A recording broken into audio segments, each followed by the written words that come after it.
ለማድረግ አስበህ ከሆነ ይቅርብን። እኔ ከዚህ ጨዋታ ውጪ ነኝ እና ዝም እንበል። እሷ ተዛዘበን፣ በቃ ተዛዝበን ጨርሰናል። እኔ ለማያውቃልሽ እንደዚህ ሆነ።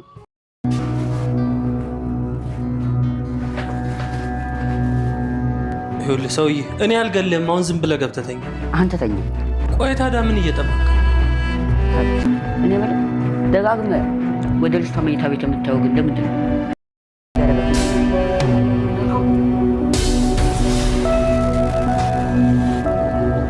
ትህትና በእያንዳንዱ እርምጃዋ እንቅፋት የበዛባት፣ በአንዱ ሲጎድል በአንዱ ይሞላል ይባላል። ከዝና ከዛ ሰው በላ ወሬ ከዛ ጨካኝ መድብል እንድታመልጥ ከረዳት በኋላ እጅግ የሚያስፈራ እጅግ የሚያስደነግጥ ፊት ለፊት የተጋፈጠችው ፈተና ገጥሟት ነበረ።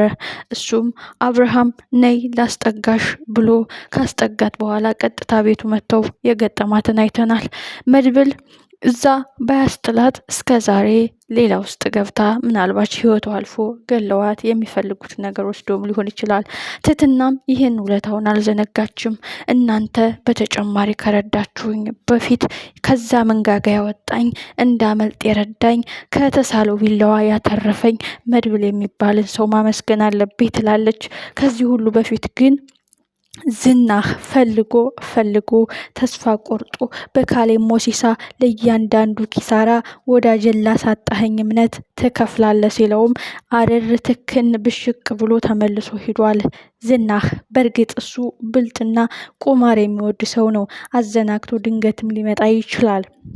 ግን የከሰርኩትን ኪሳራ እናንተ ተከፍላላችሁ ብሎ ከሄደ በድጋሚም መልሶ መምጣቱ የማይቀር ነው። ትልቁ ጉዳይ ግን ትህትና ከዝና ተረፍኩ ስትል ሌላ ተኩላ ሰው በላ አውሬ ቤት ተቀምጦላታል። እሱም መሳይ ነው።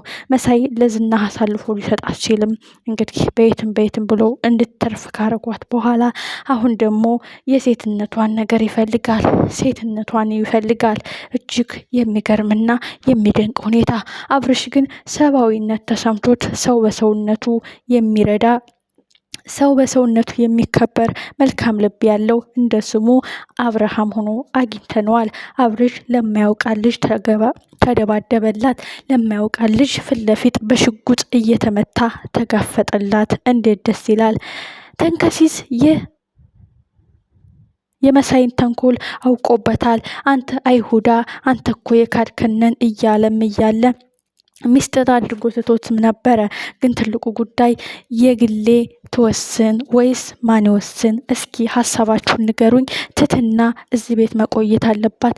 የምትሄድበትም የምታርፍበትም የምታውቀውም ሰው የለም ይላል አብርሽ። በስተመጨረሻ መቃብር ቆፋሪው ሰው በሰውነቱ ልንረዳ ይገባል። ሞት እያለ እያስታወስኩ ሞት በየቀኑን እያየው ለሰው ላይ ክፋት መስራት አልፈልግም። ስለዚህ ይቺ ልጅ ምን አረገች? ምስኪን ልጅ ናት፣ እዚህ ትቆይ ይላል። ይቀጥላል ተንከሲስ እንደዛው። መሳይ ግን ያስጨነቀው ሌላ ነው። ለዝና አሳልፎ ከመስጠት በስተጀርባ የትህትናን ሴትነት ይፈልጋል። አንድ ጥያቄ ልጠይቅህ አብርሽ፣ ልጅቷን ትወዳታለህ ወይስ አትወዳትም የሚለው የቁርጥ ጥያቄ ነው። ይህ ማለት የአብርሽ የፍቅረኛ ከሆነች እሱ ላይጠጋት ይመስለኛል ውሳኔው። ግን እሱ በዚህ ጭንቅ ሁና እንዴት ስለ ፍቅር ታስባለች? እንዴት ስለ ፍቅር አስባለሁ? ሲቀጥል እኔ እሷ ሰው በሰውነቱ ሰብአዊነት ለመርዳት የአቅሜን እየታገልኩ ነው እንጂ እዚህ ውስጥ የገባውበት ምክንያት የለም ሲልም ተኩላው ተንከሲሱ መሳይ አሁንም እያመነታ ነው። ይቺ ልጅ እንደ ግሌ መብላት አለብኝ፣ ይቺ ልጅ ህይወቷን ማበላሸት አለብኝ ይላል። ሰው ሚስት፣ እህት፣ እናት ኑሮት እንዴት በሴት ላይ ይጨክናል? እጅግ ያሳዝናል። እርግጠኛ ነኝ ደግሞ የትህትና ወንድም ሆኖ እንደሚገኝ ነው። በጊዜ ሂደት እናየዋለን። የዛን ቀን ጸጸቱ ምን ያደርገዋል? ሌላው ትልቁ ጉዳይ ተንከሲስ ነው። ተንከሲስም በግ እየጠበቅኩ ነው፣ እንዴት አትተኛም? አንተ ተኛ እኔ ልተኛ እየተባባሉ እንግዲህ ተንከሲስም የመሳይን ተንኮል ስላወቀበት እየጠበቀው እያለ ወደ ትህትና ክፍል ሲገባ ያያል። ለአብርሽም ይነግረዋል። አብርሽ ምን ይፈጠር ይሆን? ሂዶ መሬት ጋር ይደባልቀው ይሆን? ሂዶ የሚገባውን ቅጣት ይሰጠው ይሆን ወይስ ምን ይፈጠራል? ሌላው ትልቁ ጉዳይ የግሌ ጉዳይ ነው። የግሌም እንደ እህትህና ተቸግራ እያለቀሰች እኔ ማን ነኝ? ነገስ ምን ይገጥመኛል? ሰው መርዳት ሰውነት ነው፣ ሰው መርዳት መልካምነት ነው በማለት ንጹሖቹን ምስኪኖችን መርዳት የማያቆመው አብርሽ የግሌንም አስጠግቷት እንደነበረ ታሪኳን ለትትና ስትነግራት አይተናል። ግን ትልቁ ጉዳይ በትትናና የግሌ ምክንያት የሚፈጠረው ችግር አብርሽን ወደዋለው፣ እሱ ፍቅር አይገባውም፣ ከአብርሽ ራቂ እያለቻን ነው። ካሁንም ቁልጭ አድርጋ እንቅጩንና ሀቁን ነግራታለች። ግን አብርሽ እየቀለደች ወይም ካረገላት መልካም ነገር አንጻር እየመሰለው ነው እንጂ የግሌ በደንብ ነው የምትወደው አብርሽን።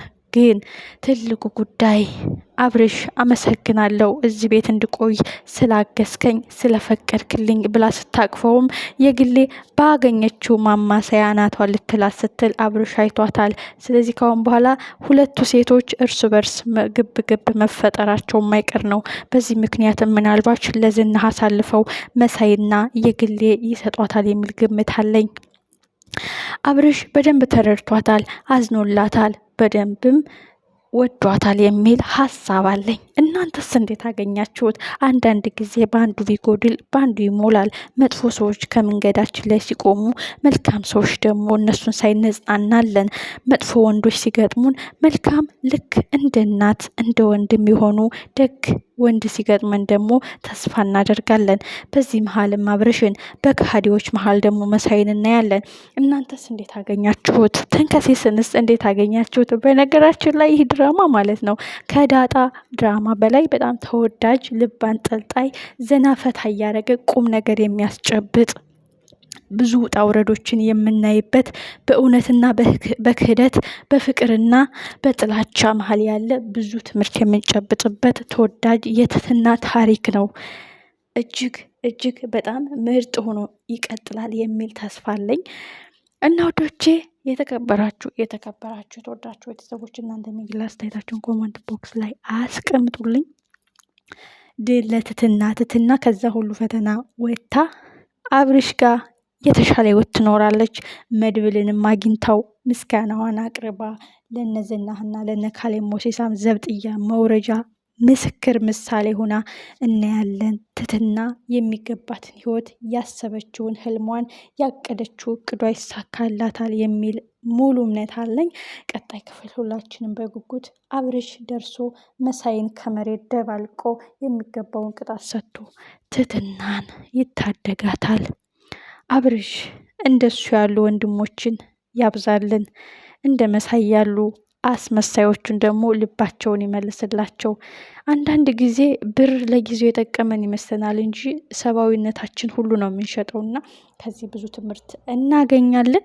መቃብር ቆፋሪውም ቀላል ነገር አይደለም የተናገረው። ሰው እስከ ክፋቱ ቀብራለሁኝ፣ ሞት እንዳለ ካሰብኩ ለሰው ክፋት አላስብም። ስለዚህ ቀባሪ መሆን በጣም ልብ እንድትገዛ ያደርግሃል የሚለው ንግግሩ ብዙዎቻችን የሆነ ውስጣችን እንደነካን አምናለሁ። ቀጣይ ክፍል በጉጉት